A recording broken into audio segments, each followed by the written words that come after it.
What is happening inside the mind of Kawhi Leonard as he goes up and does this? Or Chris Webber before he does this? How do some athletes bounce back from failures while others can't? How does boxing, MMA, and playing different sports help guys like LeBron, Pascal Siakam, and Allen Iverson? And how does Nikola Jokic always seem to see 2 plays ahead? Something is happening in the minds of these athletes, and I wanted to find out what it was. Welcome, Pensare Basketball fans, to a very special conversation that I've been wanting to have for quite some time now. I had sent Kathryn a series of questions. She's a basketball fan, and she's one of the smartest people I know, and I could think of no one better to answer these questions than her. She has a direct entry into PhD in neuroscience, where she studied the electrophysiology of learning and memory. She has a medicine degree at Dalhousie University, and she and her team are developing neurotech credentials certified by the Ontario government, releasing in July 15th. Oh, and she was a member of the Prime Minister's Youth Council in 2019. Have I missed anything? You did well. I did electrical engineering before I did any of that, so that helped a bit with the background. Which is exactly when we met. That's a great which is when segue. I met you. You seem to be happy with the questions, yes? These are exciting questions. For somebody who's not in the field of neuroscience, they're excellent questions. Why, thank you. Thank you very much. In basketball, we talk about things like chokers. We talk about things like busts. And I think that these labels shut down a discussion that needs to be had. It's kind of like when we call someone crazy. And so I've always been deeply curious to understand why Kawhi Leonard, the guy right behind your head, which is so perfect, and I love it, the Raptors shot is right behind your head. I've always wanted to know how he made that shot. I wanted to know what was happening in his brain before he took it, because he seemed really calm. Like, there were 10 players on the court. He knew he was taking that shot. He looked like the calmest guy on the court. Neuropriming in athletes. So one example is the Halo headphones. No free promo for the Halo headphones, but it's something that's always made me curious because Tim Hardaway Jr. uses them. And can you explain, how does neuropriming, when working on repetitive movements and muscle movements, how does it improve performance? It's a great question. When we talk about neuropriming, I think it's important to make sure that we're talking about the same thing. Because neuropriming in the field of neuroscience means something very different from what neuropriming means in the case of Halo headphones. In the case of Halo headphones, when they're talking about neuropriming, we should make sure that we understand what technology they're talking about too. So they're talking about something called transcranial direct current stimulation, which is so TDCS, which is something it's been around for a while.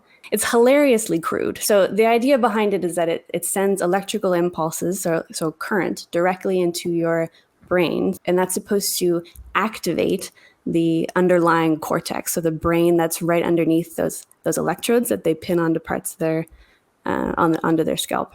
TCDS is very similar, which is the technology that they use. Is it like shock therapy? So I was just about, wow, you're anticipating what I'm going to talk about. That's, yeah, totally. So I don't know if you've heard of ECT. It's electroconvulsive therapy. So shock therapy might be what you're referring to too. But so that's essentially, now it's approved for treating psychiatric disorders, but it's essentially you're sending current into the brain the same way you would with TDCS. Except you're sending higher voltages. So with TDCS, you probably send like 2 milliamps, maybe not even that. But with ECT, so with the electroconvulsive therapy that they use for psychiatric disorders, then you would send like 800 milliamps. The goal of ECT is to cause a seizure. And the idea behind that is that it will disrupt patterns that are already working delicately. It's not to manipulate specific patterns of neurons to create thoughts or to improve certain thoughts, for example, muscle movements or things that you want to do more often. It's just to sort of blast a whole bunch of electrons into that delicately wired electrical system and then mess it up so that it doesn't work the way that it did before. Let me try to see if I understand what you're saying, and hopefully you can put it in terms that someone who maybe hasn't studied neuroscience can understand even a little bit better. When we do something repetitively over and over, we create neural pathways between, like, so for instance, shooting a basketball can become associated with certain emotions, certain muscle patterns, etc. The concept of being in a gym, a certain smell, all of these things can become connected to certain things. When they are connected in improper ways, then those pathways need to be disrupted for new pathways to emerge. So neuropriming makes it easier for said pathways to be disrupted and for new pathways to form. Have I synthesized that correctly or no? You totally have, and that is allegedly. Success. What companies are trying to do when they create neuropriming devices is to do exactly what you said. Now, when you're sending in a whole bunch of electricity into somebody's head, you're not just sending it towards specific pathways, right? It's not targeted. Right. It's like, the way I like to describe it is trying to play a piano with a lawn chair. Like you normally, when your neurons are firing, it's a coordinated symphony of action. Right. So you've got like Tchaikovsky playing with like all the little neurons firing back and forth. Whereas if you are trying to play it with a lawn chair, it's not going to sound very good. You're hitting a bunch of the keys, but it doesn't mean that you're going to create the delicate coordination that you need to fire a basketball. You might be hitting excitatory neurons and causing more activation. You might be hitting inhibitory neurons and preventing activation. So it's just not specific enough to have the outcome consistently that you'd want from those devices. So, like, there are a lot of basketball players who come in with, let's say, questionable jump shots, questionable mechanics, certain bad tendencies, ways of movement that maybe aren't conducive to being healthy in the NBA. There's a lot, right? And this is something that a lot of teams have tried to do. And sometimes it works and sometimes it doesn't. So a great example is someone like Markelle Fultz, where changing his jump shot too much seemed to actually just mess with his head and mess with his confidence completely. He didn't know who he was as a basketball player anymore, and he's just taken years to get back to that. So let's just say I'm an NBA coach or I'm an NBA front office, and I bring in a prospect who has a jump shot which is too low, too high, too left, too right. In your opinion, what is the best way to approach correcting that in a way that will be sustainable and not disrupt the athlete too much? Okay. So from a neuroscience perspective, anything that your brain wants to do on autopilot, it will. So if you can free up the machinery to learn new things or to experience novelty in your life, your brain's going to put whatever it can on autopilot. So the reason that habits are so hard to break is the more routine a behavior becomes, the harder it is that to be aware of it because you're on autopilot. You lose that fully alert surveillance of your behavior once you've done something for 6 years, as you said. Yeah, despite what some people believe, you aren't a blank slate. So you already have pathways that will make more movements more likely to happen. And so in order to, like, once you've developed a habit and sort of formed those pathways, in order to break out of those pathways, you need to find some way to bring that movement back into your awareness. Maybe if you have a coach or a mentor or somebody who's around to point things out, or you have videotapes to watch, that you can notice those things and then become aware of those things that you're trying to change. The one things you need to do is force your brain to be aware of each component. So get off autopilot, and then so get that feedback so that you can go back to those first principles and rewrite those pathways. And it's going to take a good amount of effort to do that. Let's role play this. Maybe asking an athlete, okay, this time I want to isolate just the elbow. So I don't care what else you do, but I just want to get your elbow right on this repetition every single time. So I want you to take 50 shots right now, but the elbow placement is all we're thinking about. So you almost isolate that one movement. Does that work? My goal would be to get you to the place where you are self-initiating that feedback. So whether that means I have to hammer it in before you do those practice reps, or I have to disrupt you while you're doing it, the goal is to be able to not have to make that feedback external. You want to be able to internalize it so that whenever you notice yourself, no, death threats are not something that I recommend. Some youth coaches although, are pretty nuts. Although something that does help learning is waterboarding. is a violation of your expectations. So if you are walking to work and you just see people on the street that you kind of expect to see a lot of people, you probably won't remember their faces, or you won't remember what you're seeing. But if you see a giraffe on your way to work, you're going to remember that forever. And so that it's been shown physiologically, errors and failures can be kind of that indicator that something's not what you expected. So errors are what helps us learn. I have obviously been fascinated by memory. I was a tutor. When we met, I was doing tutoring a lot. I don't know if you remember this with dog walk and stuff. Yeah. So one of the things that I was telling kids a lot was that your memory is fascinating. Mastering your memory becomes such an interesting thing, and you can hijack your memory. I think this, obviously, I'm not educated in this field, but I think that you can hijack your memory in so many ways, and I have managed to do so. There are certain things that are maybe helpful to not remember, and obviously certain things that are very helpful to remember. And I don't think we necessarily have control over which ones we subconsciously program as important and which ones we subconsciously program as not so important. So Kobe Bryant has often talked about short memory. So missing a game winner can haunt some people. One of my earliest basketball memories, which was very traumatizing for me, when I was 13, someone got hurt. They asked the kids, all of us, who wants to come play with the adults. And I was the one person who was stupid enough to put up my hand. And so I got on the court and they gave me the ball initially thinking, let's just give the kid a chance. And I scored 6 straight points. And I felt so proud. Like, people were clowning the guy that I was going past. They're like, how can you not stop this little kid? You know, and they were good. They were good players. And in that moment, I felt so proud. And then I tell you, with the game on the line, they gave me the ball again. And I went up and the guy blocked my shot so hard, it went to the tree. I've always felt that the way our memories work is that as we recall things more and more, especially at different intervals. So let's say, for instance, I remember something 3 hours from now, 3 days from now, and 3 weeks from now.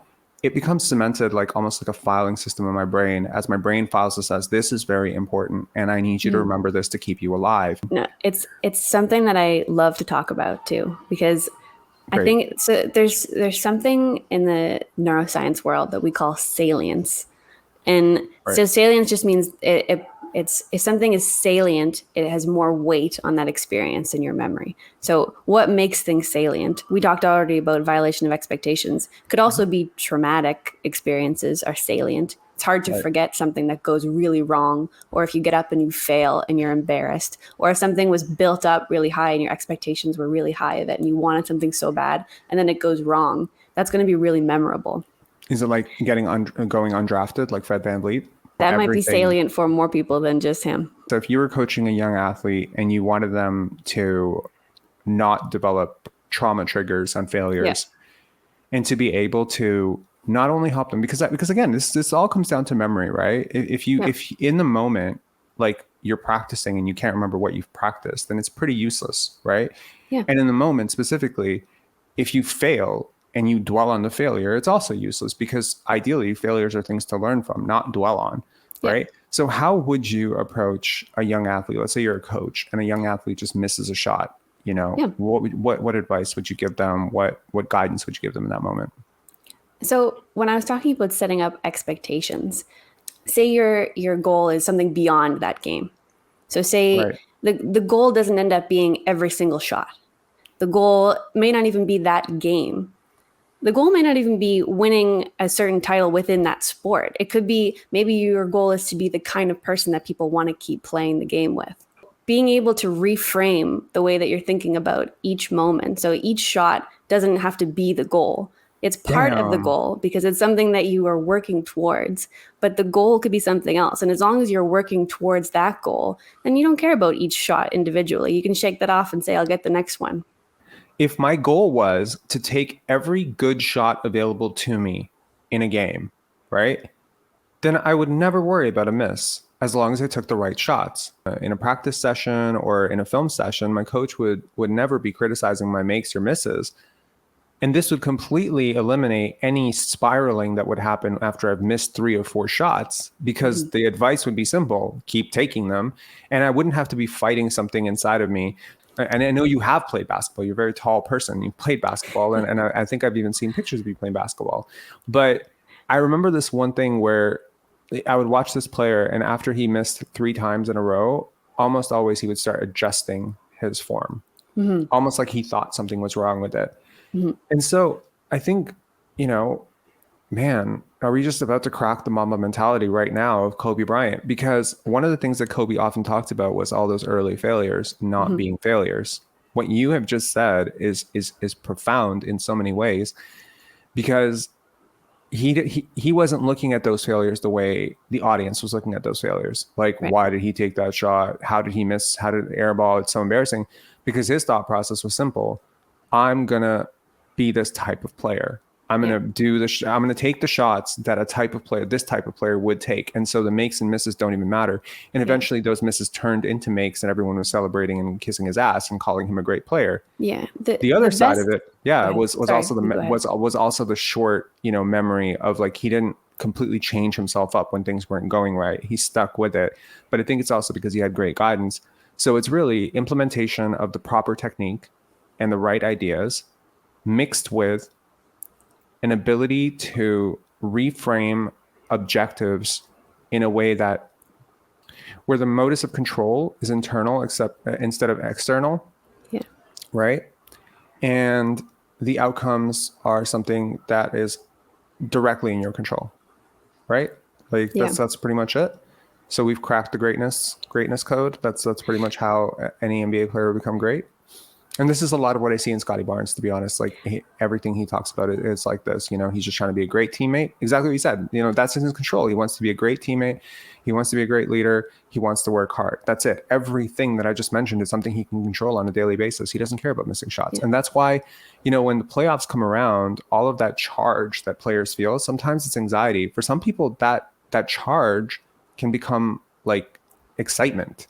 Like, they're genuinely excited about it. So that's interesting. Yeah, framing is huge, especially when you're making small adjustments to your game or to your skills. I really believe that the best learners are those who are able to push through that discomfort of being objectively bad at something. When you first start something new, you're not good at it. You're fumbling around, you're making mistakes, you're not doing it perfectly every time. And the people who learn the best are not going to say, okay, well, I don't want to do it this way anymore. I want to fall back on things that I'm comfortable with. The best learners are going to be able to push through that discomfort and have the confidence to say, no, I know this is going to work for me. I have faith in myself and in my training and in my coaches and in my team. And I'm going to be able to push through that discomfort and keep making those errors and learn from them and then do it better next time. Do you think so? They just learn better. They just seem to learn better to me. I don't know if that's just like me looking for things that agree with what I already think, but I honestly believed for a very long time that languages were impossible to learn later. But then I realized that I learned languages at 8. I learned language at 13. Like, why was I able to do this? I don't think that I'm necessarily special. I just think that I'm very willing to be bad at things. Like, this about me. Shit. Like, I've become a filmmaker. I started a film festival, started a basketball podcast. And I mean, honestly, we've known each other for 10 years.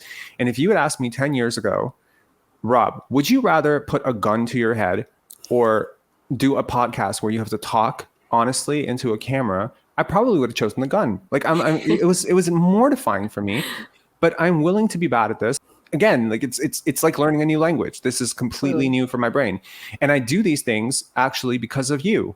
It's true, actually. So I asked you once in 2015 why you were doing a film, why you agreed to my wild goose chase of you to direct a film that I was DPing, and the film is Tangerine Cassandra.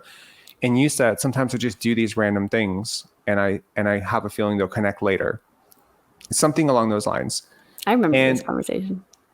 I don't know a lot of people who think this way, but I've always felt this way. And most of the people in society are asking for you to draw parallel connections to things they've already seen before. Mm-hmm. So, for instance, they would never understand why, for instance, you've been a model for Vogue Italia. I'm just going to plug that in there.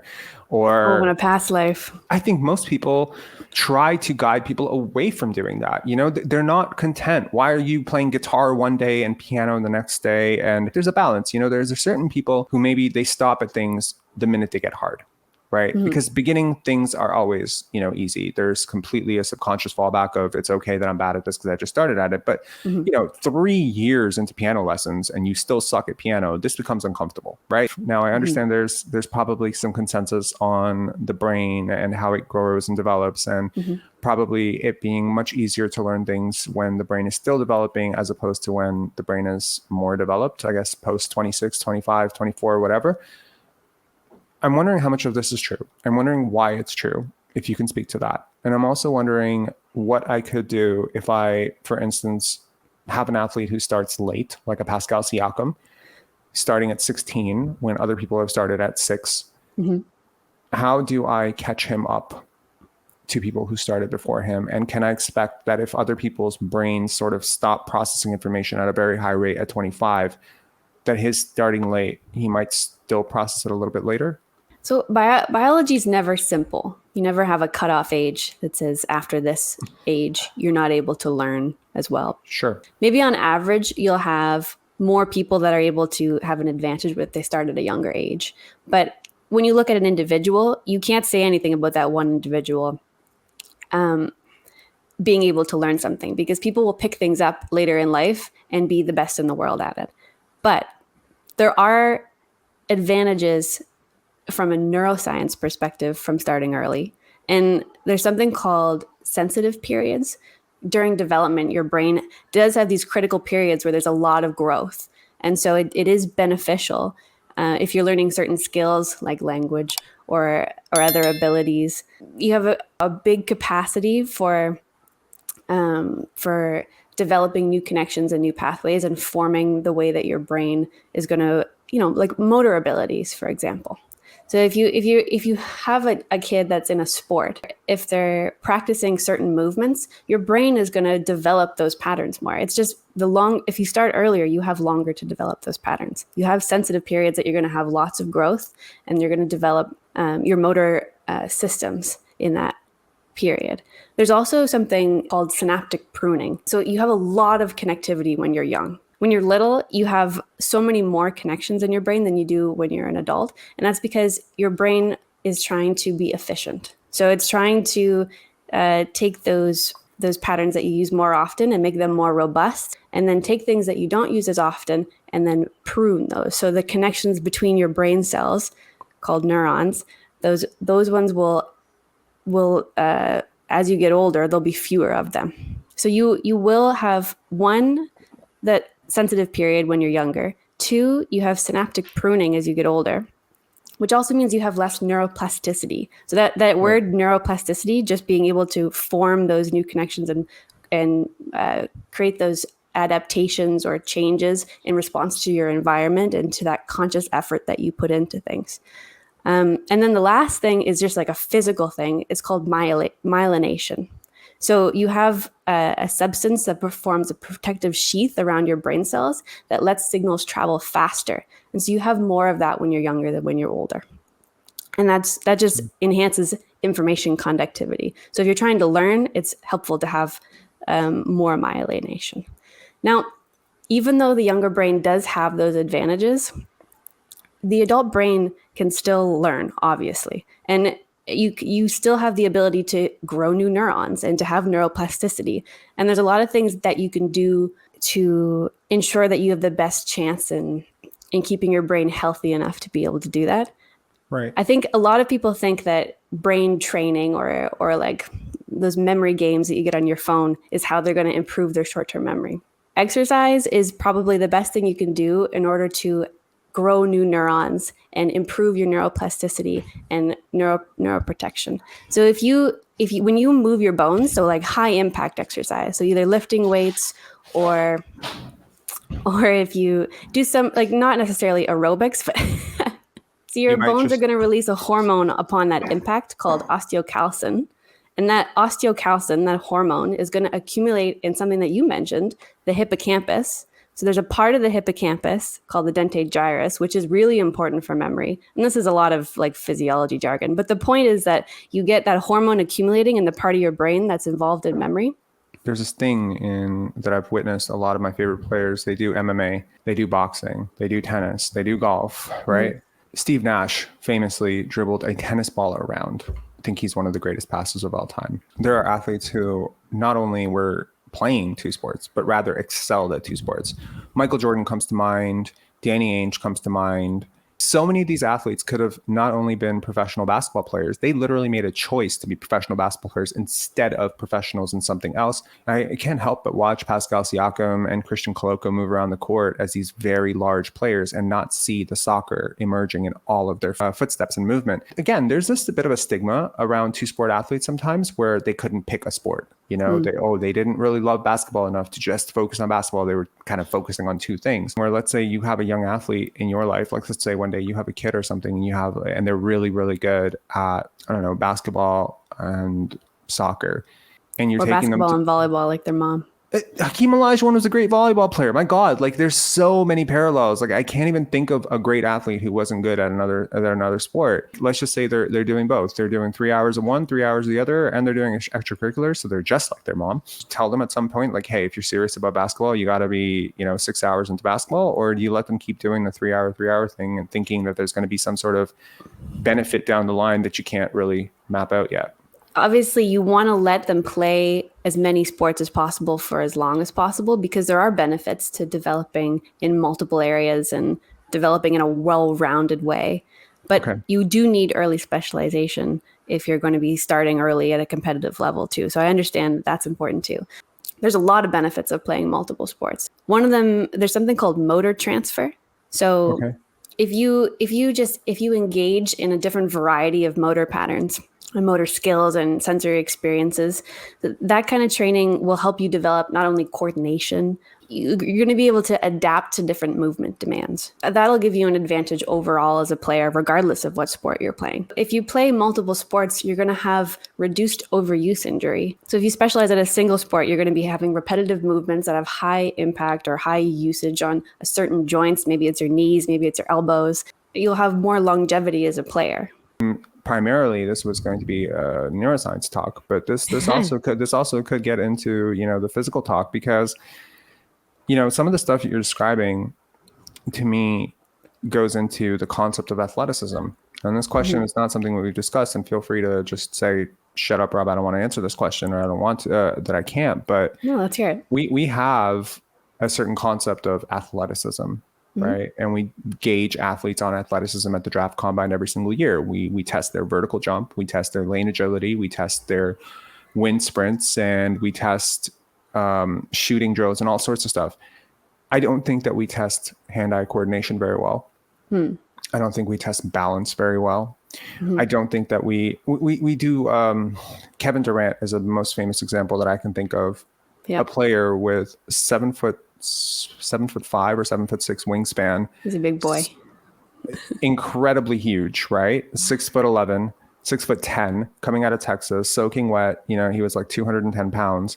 And he, due to his long arms, of course, and due to physics, could not lift 185 pounds once on the bench press. And people held this against him. They said he should not go first overall because of that, and that he would struggle in the NBA. And his response to that was, it's basketball, it's not bench press. And I just thought that it was hilarious how often we misunderstand athleticism, because I think the two most famous examples are our two chubby boys from the Balkans, Luka Doncic and Nikola Jokic. And these are guys that people flat out said they're not athletic because they didn't test well on these things. But there's something so fluid to how they move. There is a coordination and a balance to how they move. There is a strength with which they move.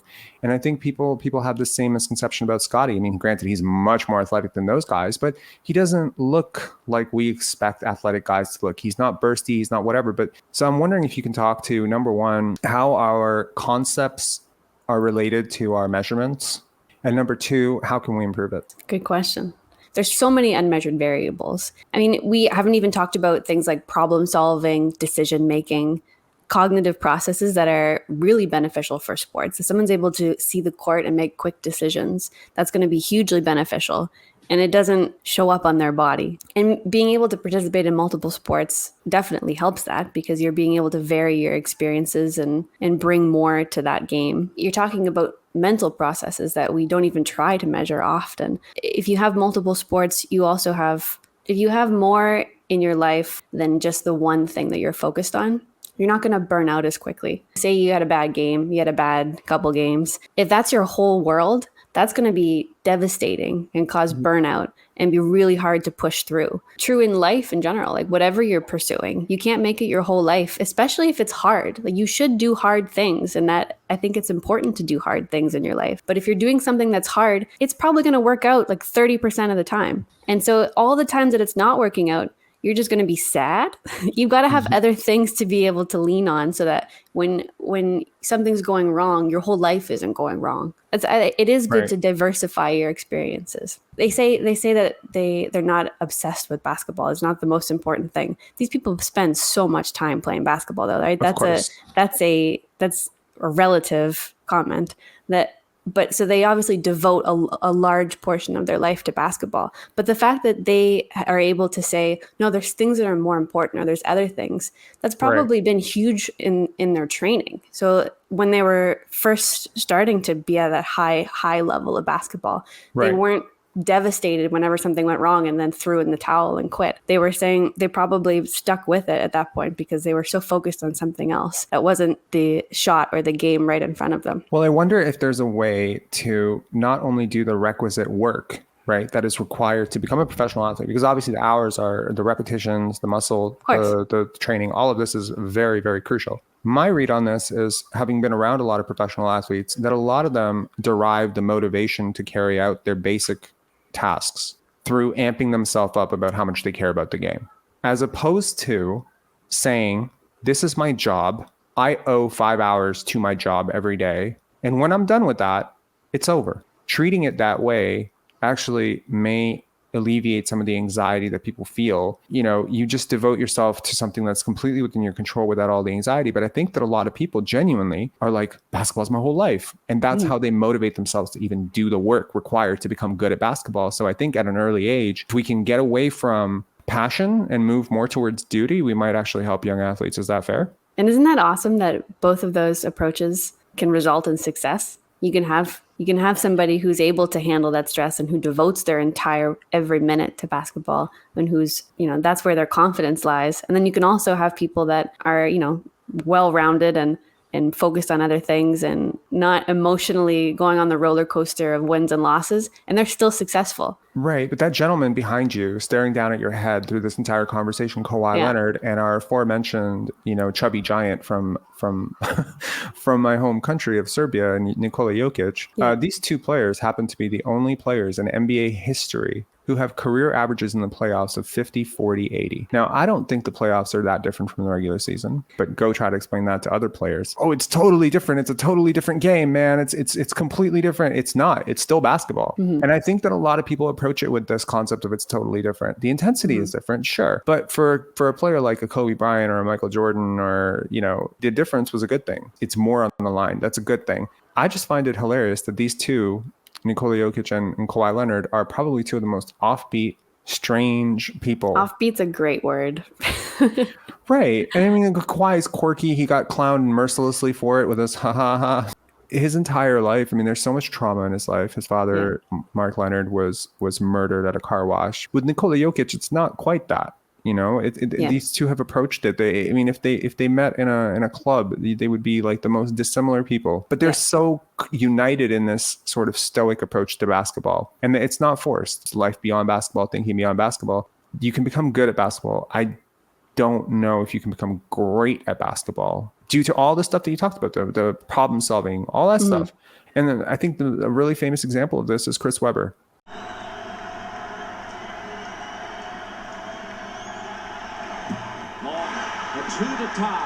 Michigan, and he travels. They don't call it, right?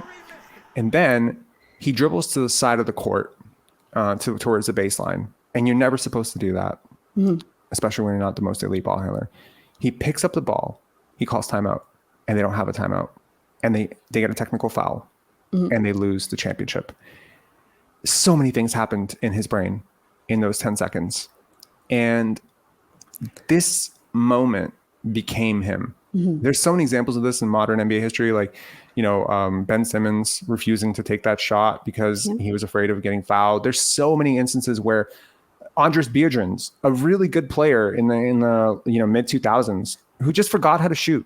But it goes back to how important those commonly unmeasured mental faculties are in the game. How would you measure it? Hijacking the body.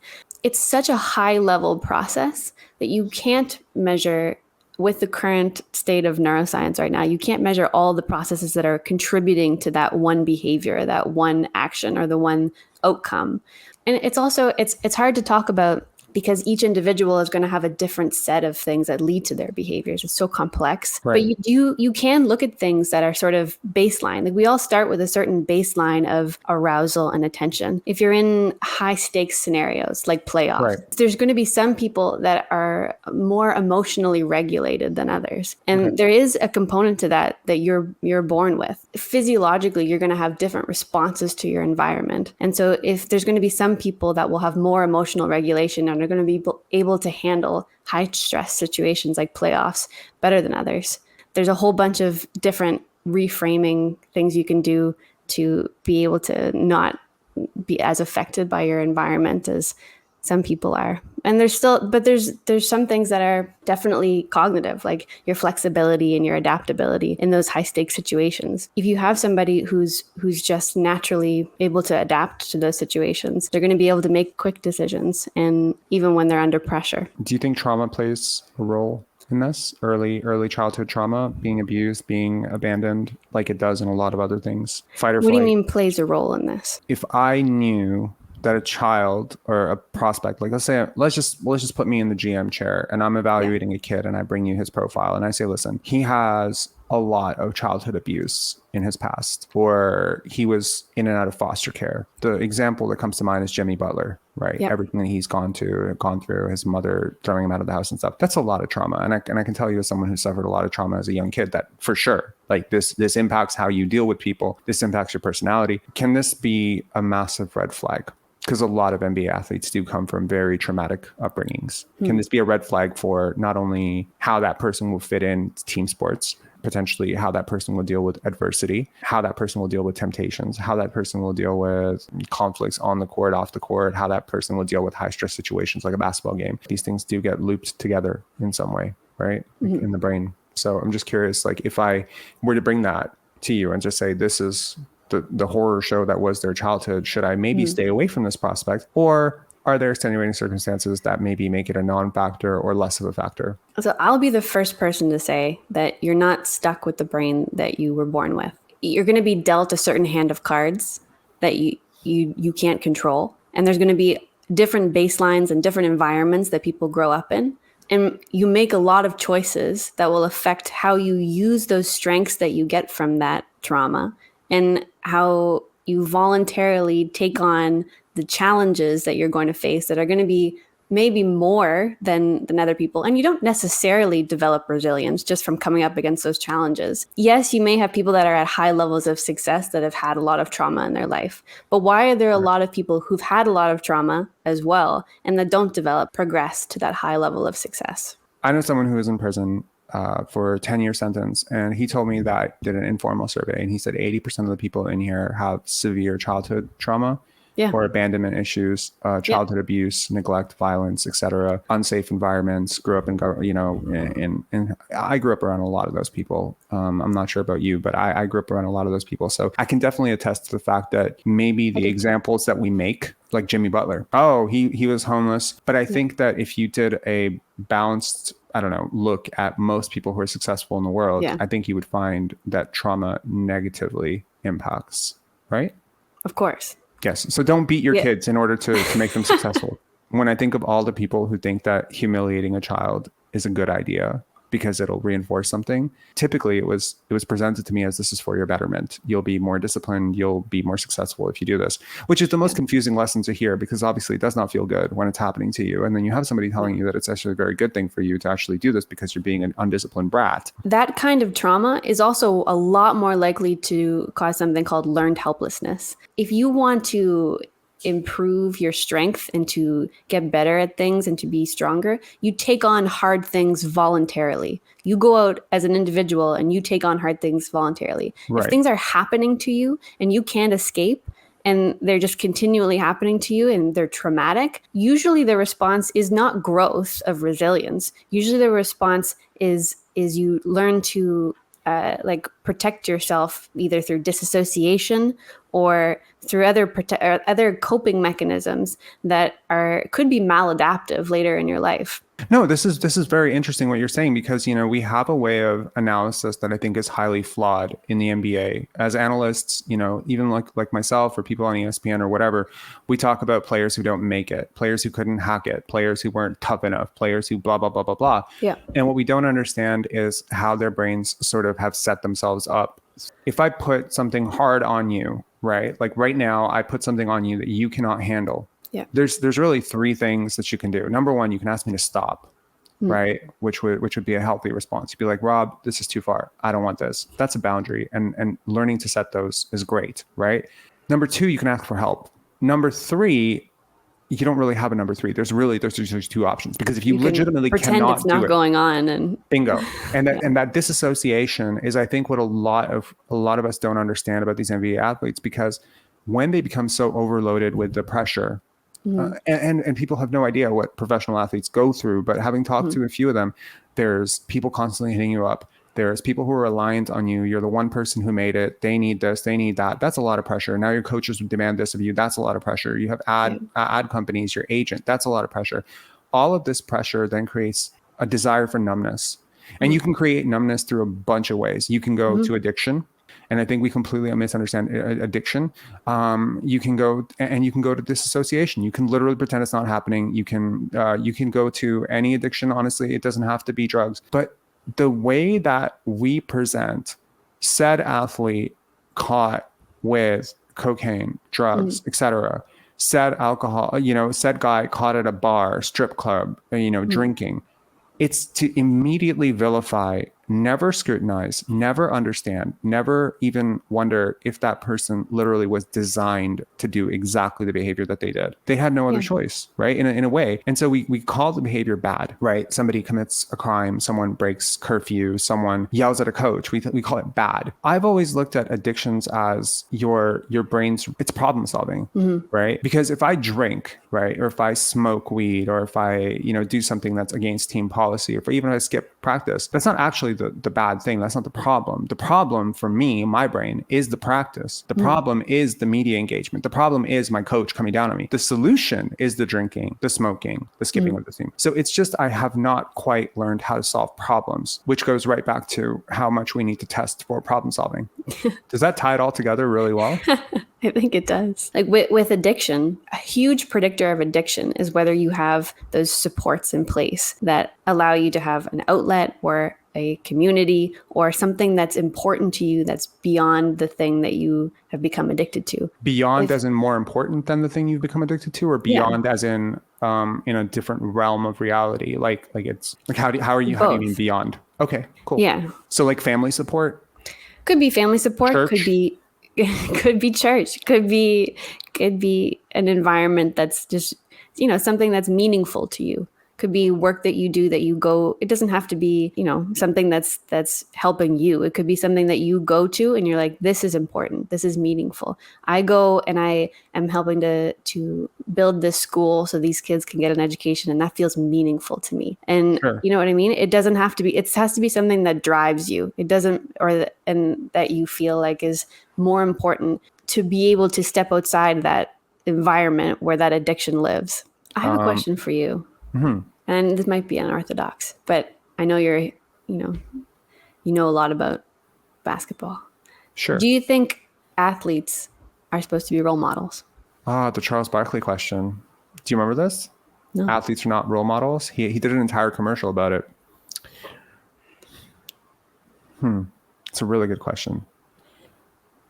I don't think they're supposed to be, but I do think that they can be. I think for a lot of people, they don't have role models or really good positive role models in their lives. Some of us are lucky enough that we have a teacher who takes us under their wing. I certainly had two. I've had many. But I needed those people, and those were role models, but also athletes were role models. Maybe I should ask you to define role models. What's a role model? It was an open question.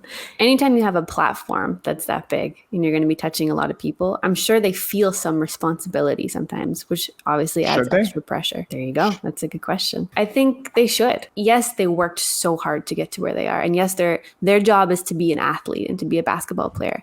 But once you've worked so hard and achieved the success where you have that platform and you have so many eyes on you and you have so many people that look up to you, Yeah, I think you should be a role model. I side with players more than I side with organizations, businesses, etc. And I don't know where that comes from, but perhaps it comes from the fact that the people I grew up with remind me much more of the players that I'm watching on the screen than the billionaire owners signing their checks. So maybe that's an identification thing. I identify more with players. However, I will say that I think it would be very good for athletes to remember that the checks that you're cashing are not just for basketball.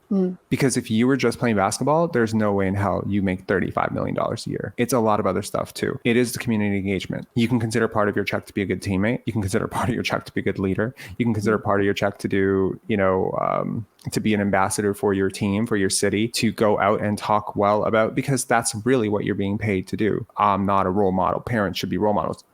True. Parents should be role models. Many of them can't be. Many of them can't be. And, I've gone all over the map in terms of the personal accountability versus state accountability debate. How much do we tell people, hey, it's your fault you don't pull it up by the bootstraps, right? This is the entire Republican, Democratic debate. And I think both sides are wrong. I think the crippling enabling of the Democratic Party is wrong. I think the ruthless judgment and sort of like, well, if you're poor, it's your own fault of the Republican Party is wrong. I think there is a middle line where we can acknowledge that in certain situations, people need assistance to get to a baseline where they can help themselves, and they need guidance. They need help. They need rehabilitation. So there are certain people out there who are like, you're the one who became a junkie. You're the one who chose.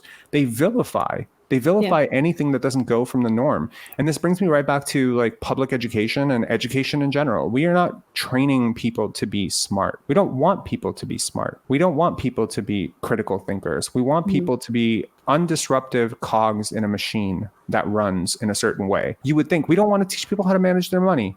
We don't want to teach athletes how to manage their money because, if people really learned how to manage their money, they might retire very early.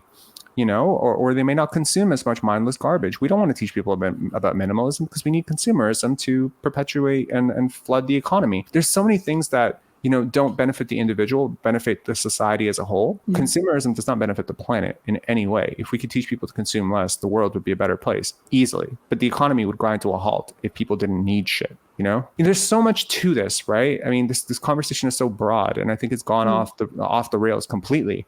And as the moderator, I certainly should be smacking myself, but I don't mind because I think that it's hopefully interesting to somebody to hear about this. To go back to the question about athletes, I think you go back to Charles Barkley, and he'll say things like, oh, I'm not a role model. And then so like he should be able to just do his job as an athlete, play basketball, and then be a person outside of that. These people in positions that are admirable, that have gotten there through a lot of hard work. Now that I'm thinking about it, it's like, of course they know that they're role models. Like it's so silly to even question whether that's like, they know that there's so many people looking up to them. I just wonder why that's so controversial, in the sense that like they don't think they should have to behave in a way that other people want them to. I think there's sometimes there's things that we do that we are contractually bound by, and then there are things that we do that we are almost spiritually or ethically bound by.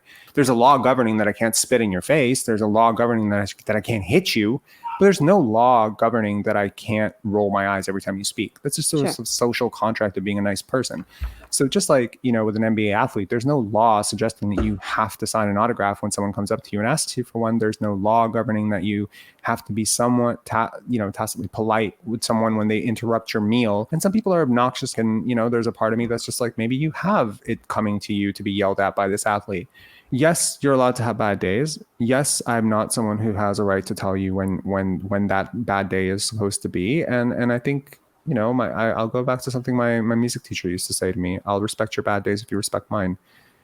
Judging people by their best and worst moments is probably one of the most toxic things that we do as a society, right? That's the guy who hit that big shot. That's the guy who missed the big shot. That's the guy who, went to jail. Let's not forget that he was a great son, husband, father, whatever. He was a great entrepreneur. Always do this. Like, we highlight or lowlight everyone's life. That's got to be really important for the players, is to be able to shut out that hype. Like if they say you're the best thing since sliced bread, or you're the worst player in the world, you got to be able to just keep playing your game. Is it beneficial for athletes to have social media? Some don't. Ironically, Kawhi and Nikola Jokic do not have social media. They're two of the most glaring examples of not having social media. A lot of athletes run their own social media accounts, and they see a lot of stuff. As a scientist, I like to talk about things that I know have causal relationships. But if we want to talk about correlation, there is a high correlation between rates of depression and anxiety and the development of larger social media platforms. But that is a high correlation. And do I think social media is good for us? No. But do I have social media? Yeah. Sometimes you'll see a practice and you'll see footage from a practice. Where I have a lot of friends who are, in the NBA in terms of trainers, scouts, et cetera. And they'll show me like a whole hour that they recorded from a practice. And I'll always see like after an athlete is done with their practice rep, they'll go right to their phone. And I'm just like, this is a bad sign for me.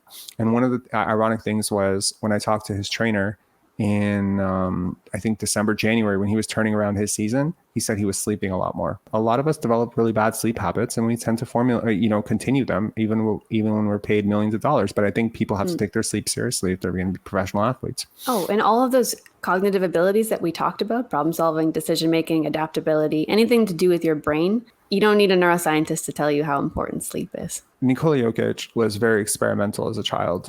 I actually know some people who knew him back then, and it was just like he was just trying the weirdest shit, right? Like even when he was 13, 14 years old playing basketball, some of the stuff that he was trying was just unorthodox. It was weird. It was risky. It resulted in a lot of turnovers. I've always believed that high turnovers and high mistake rates for young players is a good thing, especially because they're showing a willingness to continue making mistakes and they're not being timid about it. Do you think that there's a correlation between the willingness to make a lot of mistakes or teaching kids that mistakes are really good and okay at a young age and success later on?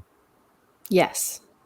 I think that it's not only important to be able to make mistakes, but it's also important to be able to set those expectations. So it's important to be able to say, here's what I want to do, and then fail at it. And then that's how you learn. Failure is the greatest teacher. How would you say intelligence overall helps with sports? Like, does it have an impact in sports? Like, let's just say I do an IQ test. I don't know if you believe in IQ tests, but let's say I test someone on an IQ rate and they get like 92. Maybe 92 is too low. 104. They test 104 IQ and another prospect is 150 IQ. Is there any part of you that's just like, pick the 150 IQ guy if all things are equal, or is just not a non-factor? It's kind of a non-factor. I mean, the whole point of the IQ test is showing how people fare with different cognitive abilities. So if you have a broad set of cognitive abilities where you perform high on a number of different intellectual tests, you're going to statistically be able to perform better in situations that require those cognitive abilities. I know that's kind of a non-answer, but there are players who are extremely smart. They did not turn into very good basketball players. And there are players who barely made Division I cutoffs for academic performance with all their teachers helping them tremendously. And they were great players, not realizing that that the nature of just testing could be triggering something in the athlete that is not going to be present on the court. So how important are outliers and not getting too bogged down in the rigidity of it all? So important. Partially just because I think they highlight flaws in the way that we look at who's going to be successful. Right. So if you have an outlier, maybe that was somebody who had a different set of circumstances than we thought was the package that you needed to take that path. And then they were able to overcome some barrier or some challenge, but they're unusual because overcoming that challenge is difficult. So I think if you look at outliers, they're like an important wake-up call to say, maybe there's things that we don't know about this specific sport, about the system that helps people grow through this sport, about the way that politics or team dynamics work. Very important to look at outliers.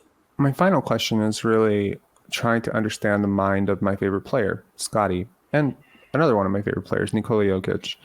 I realized at a very early age when I was playing basketball that for whatever reason, I didn't see things before they were happening. There were things happening on the basketball court and my brain was struggling to catch up to them. Someone cuts, I'm supposed to cut, I missed it. I don't know if it's because I just played the game with more anxiety than I should have, or if I just didn't have what these athletes had. But when I see Scottie Barnes playing basketball, or when I see Nikola Jokic playing basketball, there seems to be not only an ability to see all 9 players on the court with them, their 4 teammates and the 5 opposing players, but also to be sort of able to not only see that, but also almost in slow motion, be able to see where those players are all going to be a second later, 2 seconds later.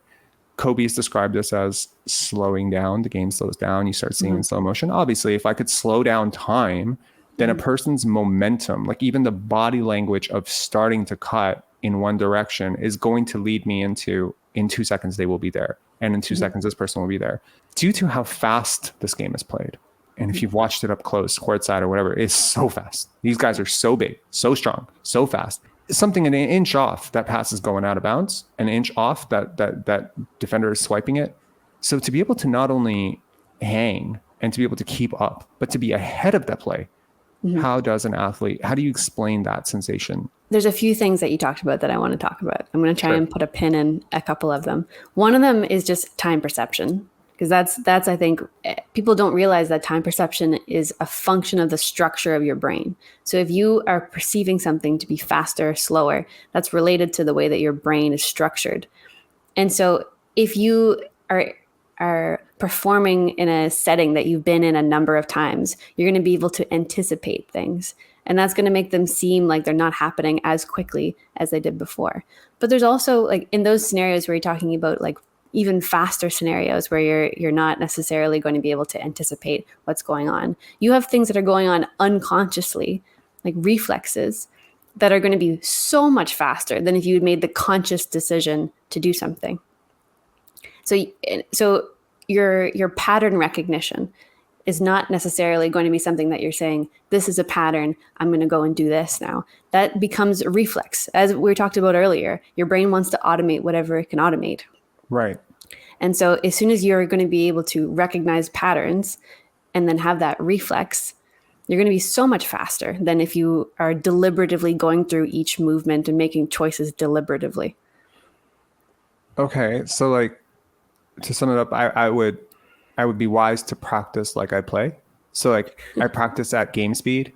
I practice, like, game scenario as much as possible. I try to simulate it as much as possible so it's a little bit more familiar to me. Like, because a lot of people have bad practice processing habits, right? speed with experience. Of course, like, eventually you'll need to practice like you play. You'll need to practice at game speed. You need to practice in a setting that's going to need to be familiar.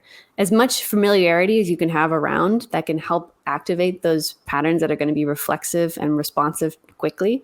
Of course, you should be in an environment as close as possible to the real game situation. But, like, when you're developing those skills, that has to be deliberate. Whenever you're learning something new, like when you're learning to drive a car, you had to think about which pedal was the gas and which one was the brake. And then you had to think about, okay, well, this up is where I turn my blinker on and down is where I turn it off. Like, you had to think about all those things, and then they just become automated later. Same thing with basketball. If you're training something, it doesn't need to be at game speed right away. First, you need to get through that deliberative learning process so that you can develop those skills and be in the right position. And then you speed up. And then you speed up to the point where you need to be able to so that you can perform at game speed. To the concept of forward vision, what's happening? Is it a mind that is in a perfectly calm place, or at least not aroused in a way that would be distracting or detrimental to the athlete's performance?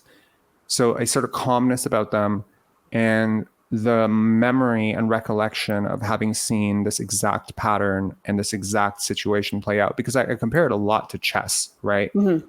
Grandmasters have played thousands and thousands and thousands of games. Chess is by nature a very varied sport. I think by move 7, you are, like, in one of, like, a million different variations of chess. Mm-hmm. And chessboards are so wildly different. And just a small change of a pawn on e5 changes everything that you're supposed to be doing. So the concept of variables, I think chess is a great example, and basketball is also a great example. Basketball has fewer variables, moving at a much faster pace, and the game is basically each possession.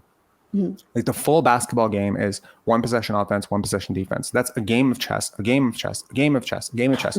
You playing, if there's 200 possessions in a game, you're playing 200 chess matches basically in the span of 48 minutes, 40 minutes. Like, it's crazy. So that to me is like, is it just a matter of repetitions? Like, for a young kid, right? The Raptors were famous for development. They have a great development pipeline. They have the 905, et cetera. The last couple of years, players haven't developed as well. And it's not because they're not hardworking. It's not because they're not talented. It's just for whatever reason, they're not developing. They don't play as much. They don't get as many game reps as previously they were getting. So from what I understand, if I was to, I don't know, be the head athletic trainer for the Raptors, not that I am qualified at all or willing to do the job, my goal would be, number one, to slow down the technique, teach it in a slowed down way. So I'm doing practice. I'm like, okay, this is how you're going to curl. Do it slow motion. Then maybe the next practice, I speed it up a little bit more, until I get to sprinting, right? And the technique is perfected through that. And I do that hundreds and hundreds and hundreds of times with slight variations each time to simulate the different game situations that the athlete would then face. And then it would be just to get the athlete in the game and to get that.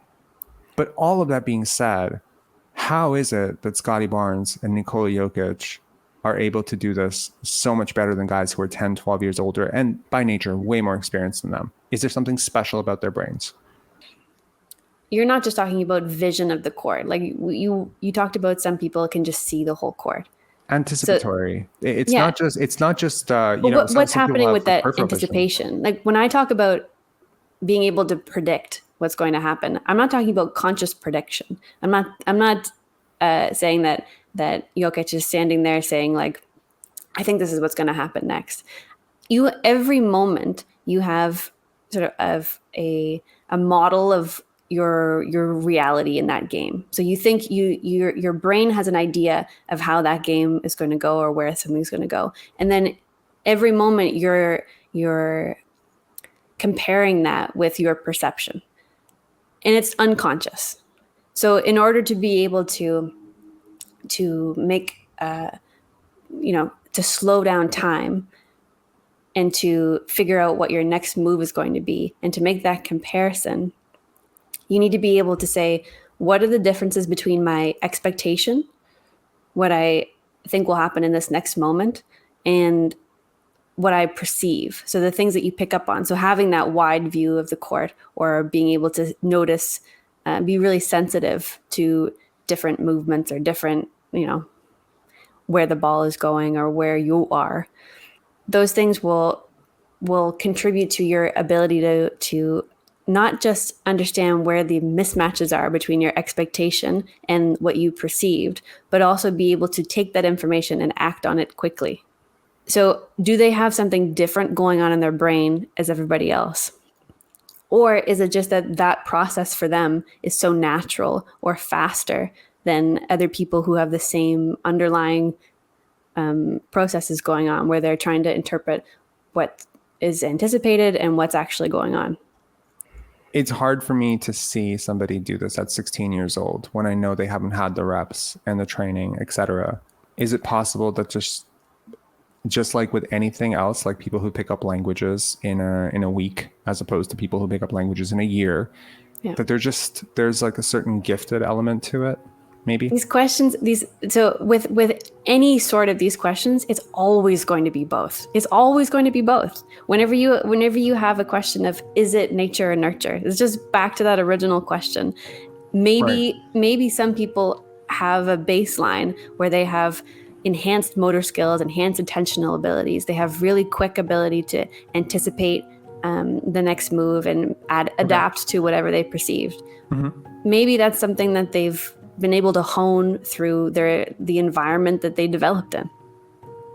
Maybe it's both. The answer is always a little bit of both. You can't just have one or the other in the case of basketball, because it's something that you develop skills. Nuance. We've already told you how I feel about nuance. We don't do nuance here, okay? It's black or white, okay? He's either gifted or he just worked really hard, okay? We don't need all this extra thought. Most of it's black and white. Some of it is... I'm kidding. None of it's black and white. It's all gray. So please subscribe. If you like this video, like the video, share it with somebody who's smart in your life. I think intellectuals have a big place in basketball and sports, or, from advancements to mathematics to advanced stats and now to neuroscience and science in general and biochemistry. There's so many different fields that go into athletes and making athletes better. I think advanced stats have made players better. It's taught them the math of the type of shots they should be taking. And I think that everything that you've talked about here can probably make athletes better. It's just better understand not only their own process, but also better understand how to get better at it. So thank you so much for coming on. And is there anything you would like to plug? One thing I want to plug is our neurotechnology micro-credential program. So it's funded by the province of Ontario, and it's a set of courses that my team and I developed that will take you through all the way through basics of how brain-computer interfaces work, whether that's recording or stimulating, and teach you a lot more about the kind of technology that people are using for sport performance enhancement, and also how to develop neurotech devices and what works and what is still in development.